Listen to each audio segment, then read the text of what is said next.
Welcome to Transformers, the podcast about how business people and policymakers are creating a sustainable future. I'm your host, Kai Embren.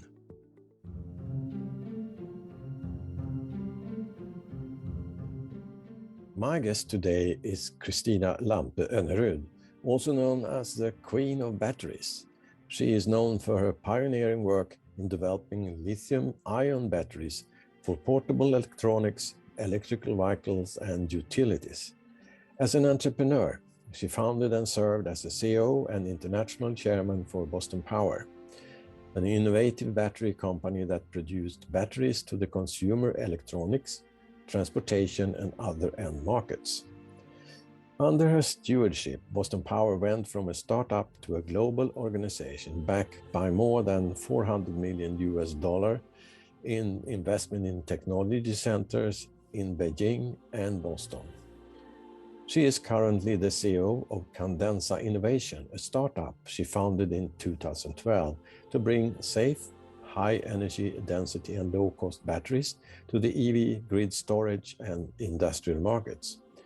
Christina is a member of the Royal Swedish Academy of Science, and she has been recognized as a technology pioneer by the World Economic Forum, where she also has served as a co-chair of its Global Future Council on Energy. Welcome, Christina. Thank you. You are one of Sweden's two most recognized battery developers in the world. Who is the other one?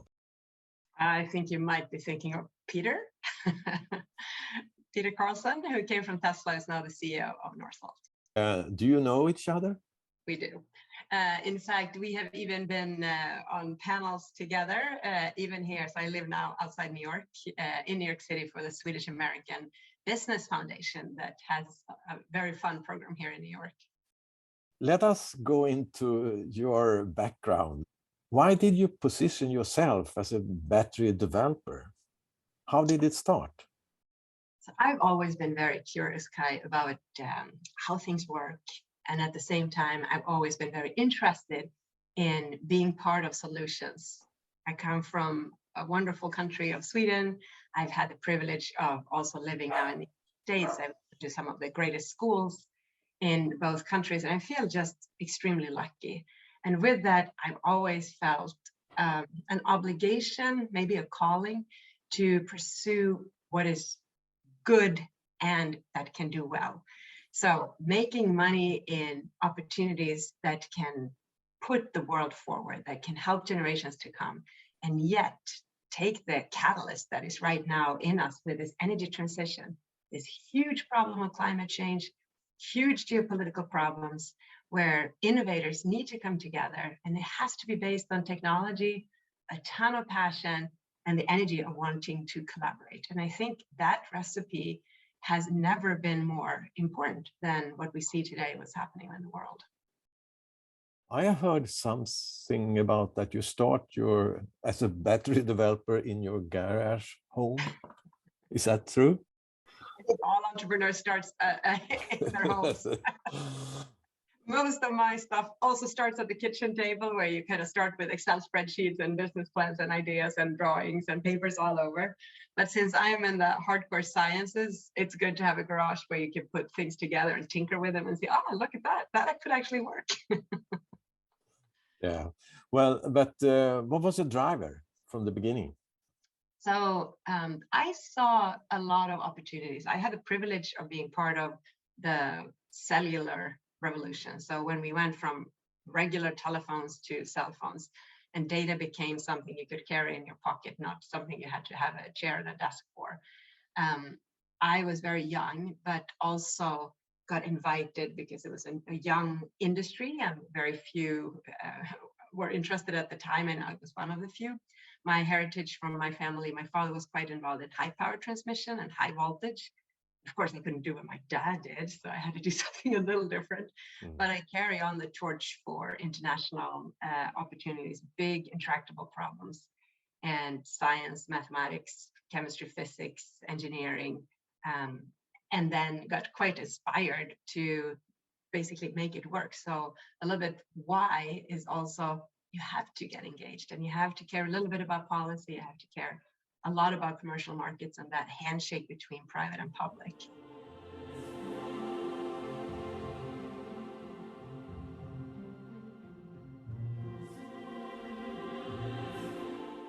When we talk about batteries and particularly lithium-ion batteries, can you give the listener a little bit of an insight in the technology? What sort of difference is it in this type of batteries? Sure. So a lithium-ion battery lithium is element number 3, super light. It sits to the very left in the second row of the periodic table, and it only has 3 electrons, 3 protons, 3 electrons. So it's very, very reactive. In fact, if you throw lithium into a river, which some students might have just done at their university times, say no more, into water, it goes into flames. Very fun. Very, very reactive. So lithium ion is lithium metal that is stripped of 1 electron, and then that's charged. And as it's charged, it can carry electricity. So basically, the lithium ion travels from one pole to the other pole. And lithium is a cool element because it's so small.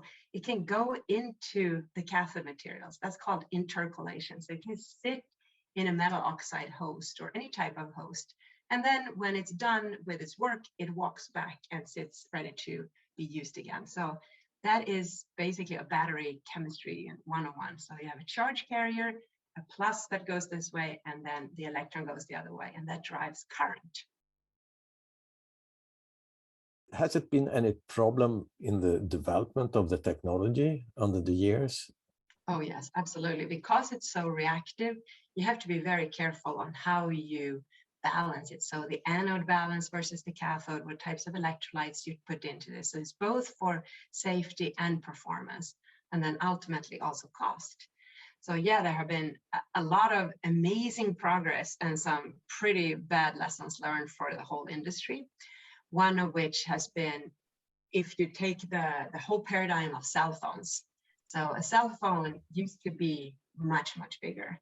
A brick, you could barely hold it in one hand. And now we effortlessly hold it in one hand. We carry it in a pocket. You can have it anywhere on you, and you have it next to yourself all the time. And now it is roughly 1/3 of the real estate and 1/3 of the cost. It used to be something where the industry thought of batteries as something you just buy. It's a standard component.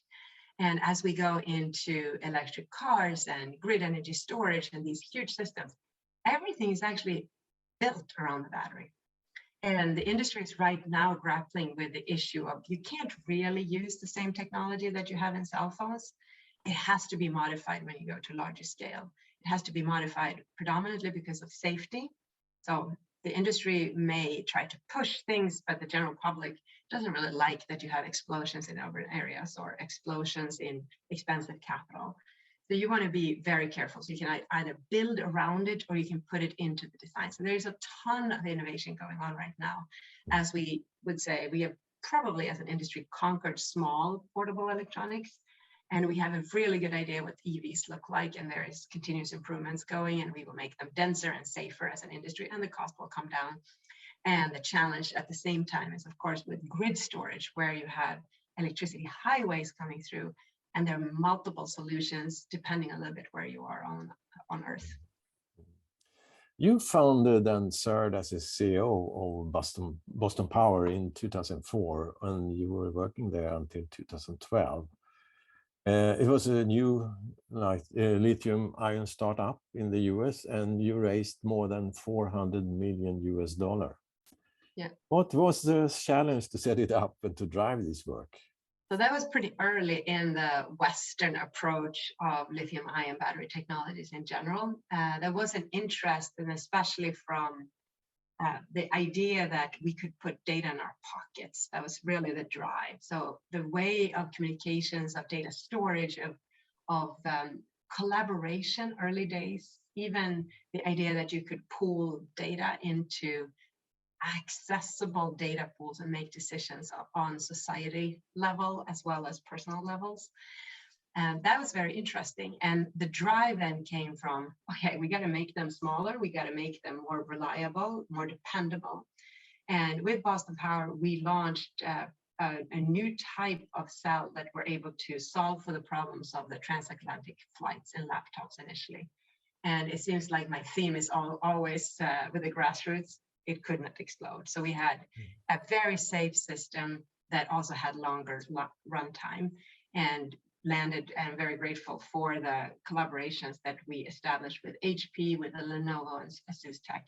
And then of course we went into the GM concern with the Saab team in Sweden, as well as some of the global teams, and ultimately exited the company to the Chinese Beijing Auto and others that took this technology forward into the automotive space.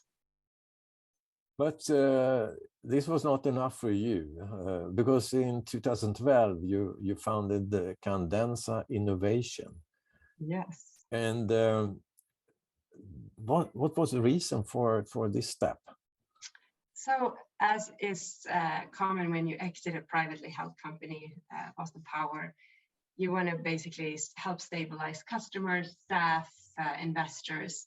And I had a chance to take an opportunity outside the battery industry. So I joined Ray Dalio at Bridgewater to look at a little bit how capital markets ran. I learned a lot. I sat next to him in the office and basically learned a ton from him, how you think about capital markets, what are the big influencers, the irrational decisions by people where logic should have made different decisions on policy, and how tightly connected policy is to economics. But most of all, it continued to fuel my passion for doing right by many. And I had ideas early on where I saw an opening of really low cost, very, very high safety and high performance. And at the same time, having built gigafactories in China and very large factories in Taiwan as well, and shipped globally and worked in global supply chain, I had this insight that maybe we could make the factories smaller. In fact, maybe we could be part of establishing a new green era where every sovereign state could have a battery manufacturing site, create green jobs, release awesome products, customize them slightly to their temperature and use cases, and benefit and basically enable this technology to come in. So I had the vision to create something super simple that could be licensed and used by many. And that was basically the idea. It's complicated always, it takes longer than you think, but that is, I think, still an awesome idea.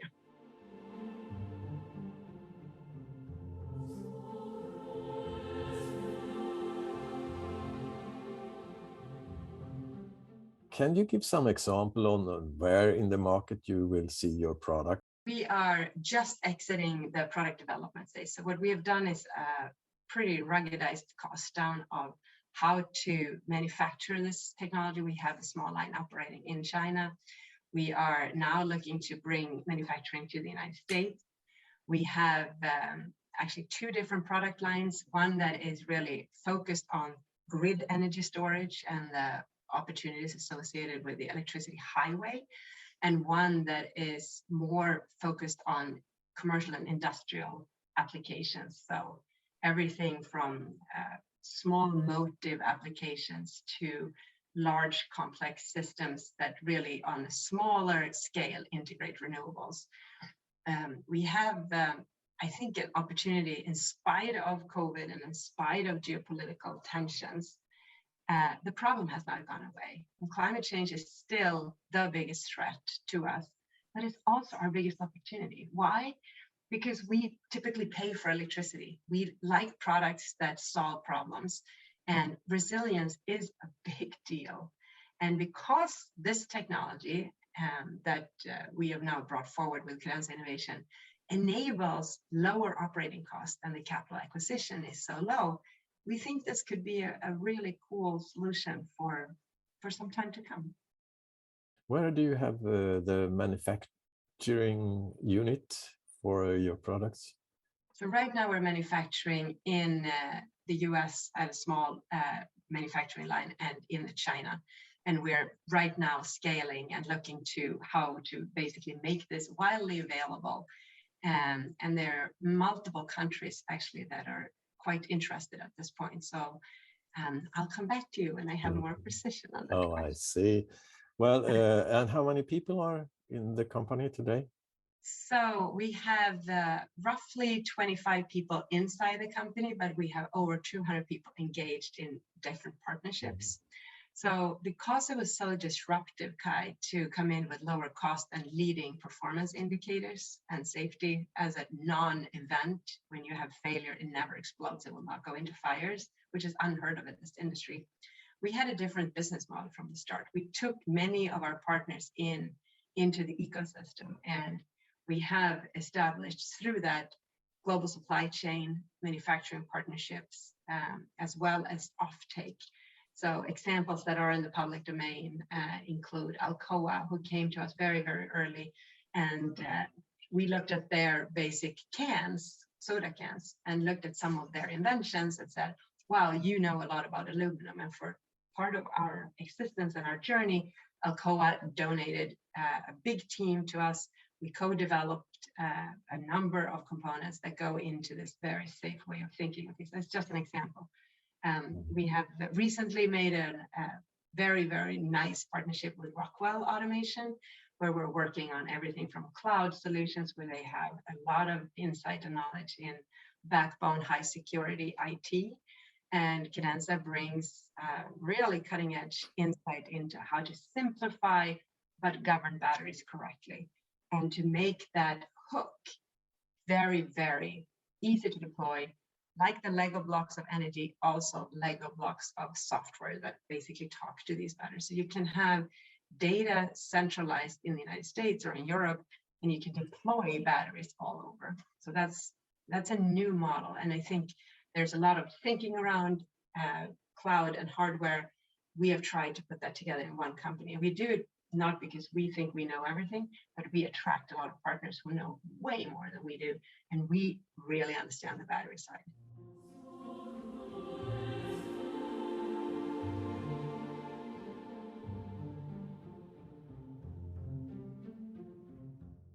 Under this year, everything maybe not has been so easy. And but as an entrepreneur, what is a lesson learned for others who are thinking to develop new technology? What do you need to think about? Yeah, so I had the privilege of meeting Steve Jobs, and one of these super entrepreneurs. And he always said, and I also had been in very, very cool sessions with Bill Gates through the World Economic Forum's Tech Pioneer program. And I think they are both very clear, like, this is a really hard life. And they always look at us, the new ones, basically, and say, is there really nothing else you can do? And I think the truth is there are many other things you can do. But if you believe that your solution is something that the big guys either cannot execute on or will not see, or maybe don't want to embrace in spite of what you think is very good, you have no other choice. And in my case, it's like, I'm data driven. I have a lot of colleagues and friends. I have goodwill in this industry. And I believe we must activate. These are huge opportunities and huge problems. So it's almost like either we all do the best we can and we create something very, very good for generations to come, or we don't engage, and then it's devastating. But as a woman and a leader, what's the lesson learned? I don't know. I have only this lesson. I only have this life. But I understand the question, of course. It is not an equal playing field at all. I think that it always looks easier maybe than it is. There is zero tolerance for failure. You have to be very mindful of how you land a message and how you appear and all that stuff. Very, very complicated, actually. It's not a level playing field at all. So again, having friends that are in the room with you who say, no, what she said was actually this. Let's take it again so you don't get shut down is very important.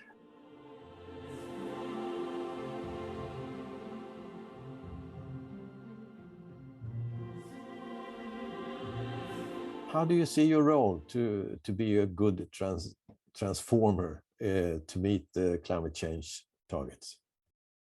Yeah, so I I don't think there is a silver bullet for how we solve it. I also don't think it's going to be one person, one day. It's a long journey, but I think we have to engage fiercely. We have to stand up to data matters, science matters, technology will be part of the solution set. Policy has to be clear and simple and consistent. We have to establish collaboration across borders. So my contributions will be in engaging with multiple countries on both very public fora as well inside rooms on the Chatham House discussion.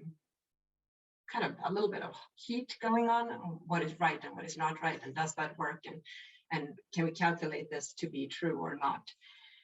I think that we have to engage. So in my case, I've been around, I have some knowledge, I lead by grace and perseverance. I believe that we have to collaborate, and I also believe it's very, very urgent. So we have to dare to be wrong in order to be right.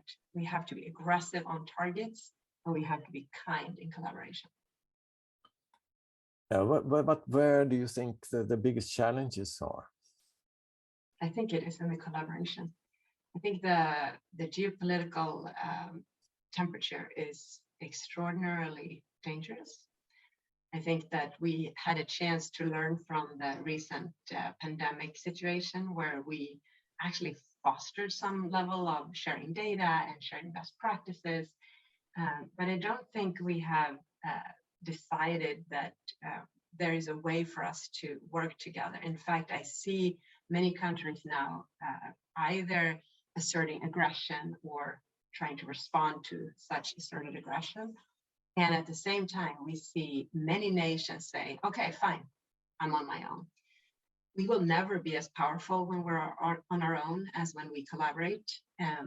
But I think the pendulum has just swung really, really far. So the good things that will come from independent organization is going to be many more will get engaged in solving these problems. And that, I think, is actually a very good thing.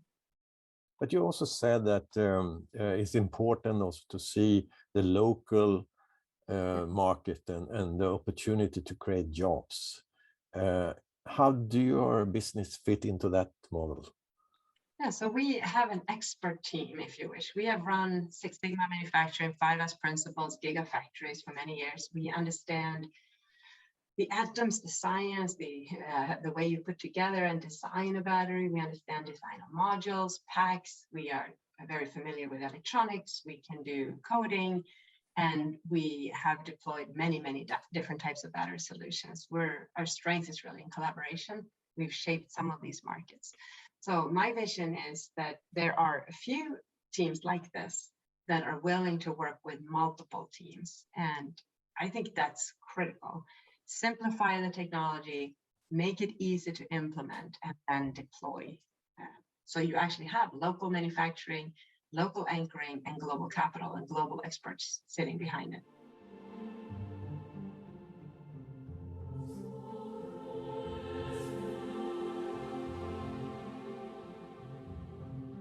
One of the trends in the business models, which also are related to system thinking, more in the direction of collaboration and the name of circular economy.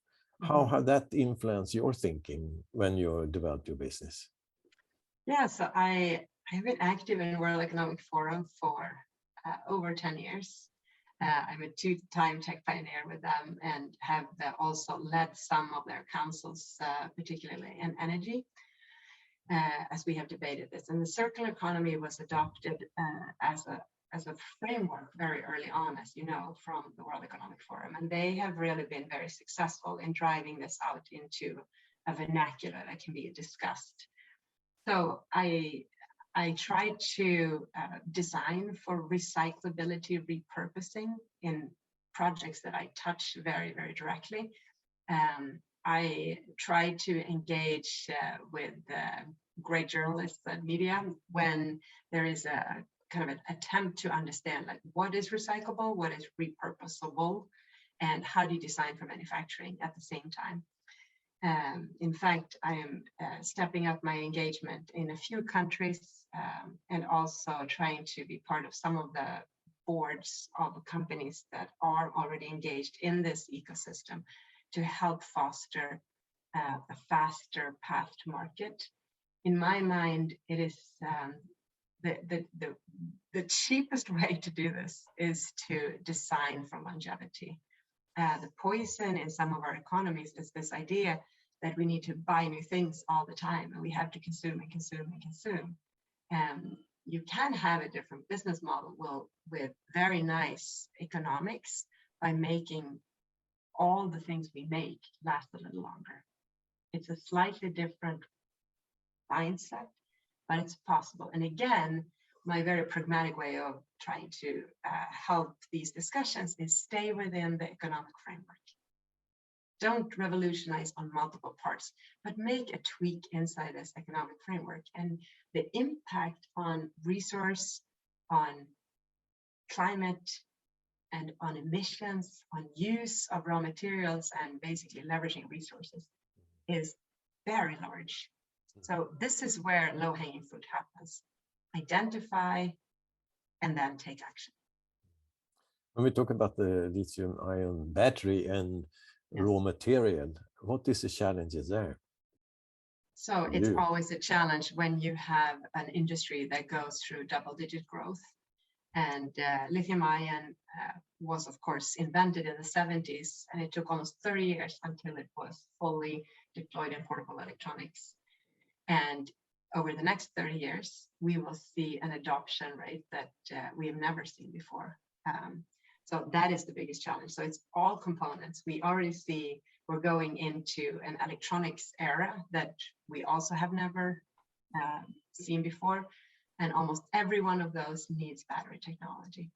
We see innovators now coming at this from many, many levels. You have lithium being mined, you have lithium being recycled, you have all the metals in the transition metal category of oxides. You have new ideas on carbon. There's so much innovation going in this. And I think two things will happen. We will invent better ways to use the raw materials that we have right now and refine them. And we will frankly, because we have supply constraints, we will have to identify new ideas to use these in a better way and use them longer. And that is also happening. So both of those are happening at the same time. As I never underestimate the innovators.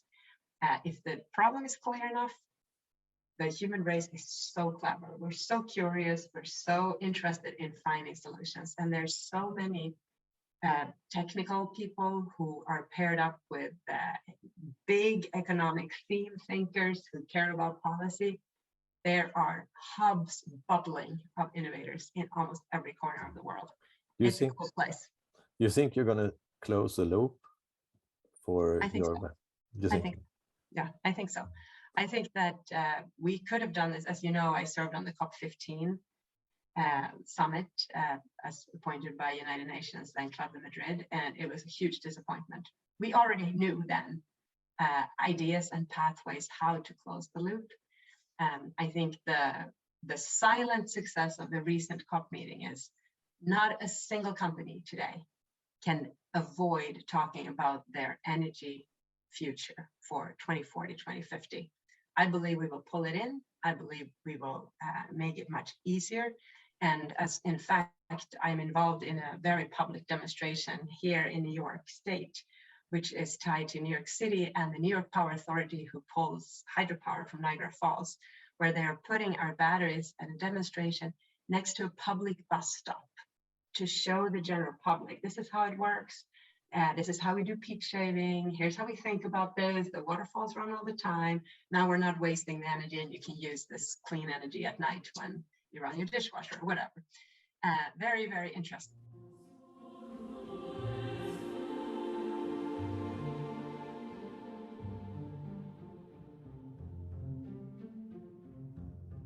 One of the issues that we haven't going into details around, but I think you have a lot of experience under the years, and you also have succeed to raise 400 million US dollar.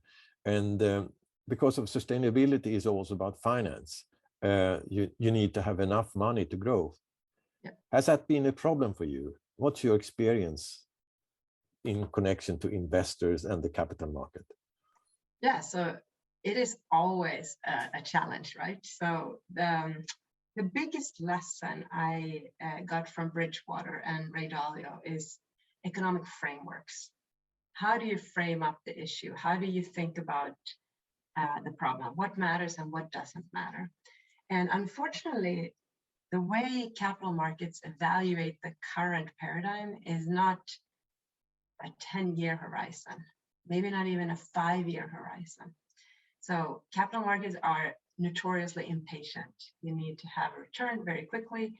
Cost of capital is always tied to when you double or triple or 10x or 40x your money. And the sad thing for technologies that are somewhat complicated is, of course, if it's real, you can't do that in 1 or 2 years. So in the hardware business, you need to build factories. You have to have patience for that. And you have to create product roadmaps. You have to continuously invest. They become really good businesses, and they become very important anchors in the local societies, in the countries where you create these companies. And they stimulate other innovators. So battery technology today is one of the kernels for, in my opinion, the future of work, the future of energy, the future of innovation, because we're going into this hybrid system of virtual, so non-physical, to physical. We still have physical things, and the energy paradigm in that is so critical. So having that dispersed into multiple markets is critical. So frankly, this is a call to action for our friends in policy. We have to make sure that the policy initiatives provide stability and long-term gains that outpace the undesired opportunities, which is the frenzy around bubbles. Very few people win in bubbles. The frenzy around hyperbole. Very few people win in hyperbole. And the stimulation and the celebration of the people who tried something big, where we all can learn from it. Those are, I think, the 3 cornerstones that we are grappling with in a really big way. And it comes up in almost all of my meetings over the last few years. And the situation for the future on investment, is it easier today than it was in the beginning? I don't think so. I don't think it's much easier. I think it depends on who you are. So since I am probably too conservative, probably too pragmatic, probably too honest, and probably too collaborative for our times, but I believe in this guy so passionately that I also know good guys can finish. We may not finish first, but we certainly will not finish last. I believe I will be part of a large group of people who are doing it for the sheer stimulants of doing something that is really awesome and taking part of a new economic paradigm at the same time. And I believe we will prevail. And I think maybe that was an answer for the question I thought I should ask you about. Where do we find you in 5 years' time? Well, yes. where is it? We will be in person for sure. No, but yeah, and the market and your company will grow where? So we have multiple initiatives right now. I mean, it's so sad to see geopolitical tensions right now, and yet I have been traveling so much, and I have worked with multiple countries over the years.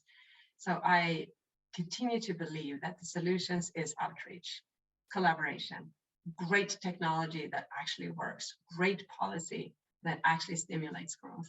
And I believe I will continue to fight for this. So I will probably continue to live here outside New York City.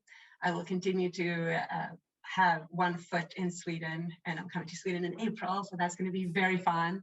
I haven't been to China for a long time due to the COVID situation.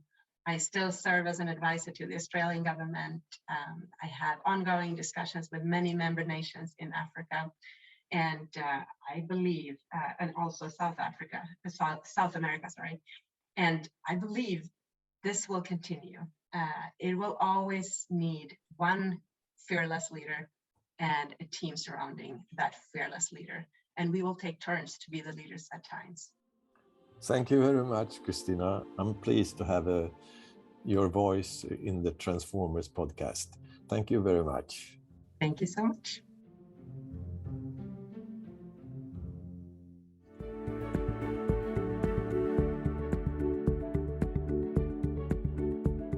I'm Kai Embren. Follow me on Twitter and LinkedIn, where I will be announcing the future guests to this podcast. And you can expect about 2 programs a month. And each guest has a unique story of making business and society sustainable. So find out more. Visit my homepage, kaiembren.org. Thank you for listening.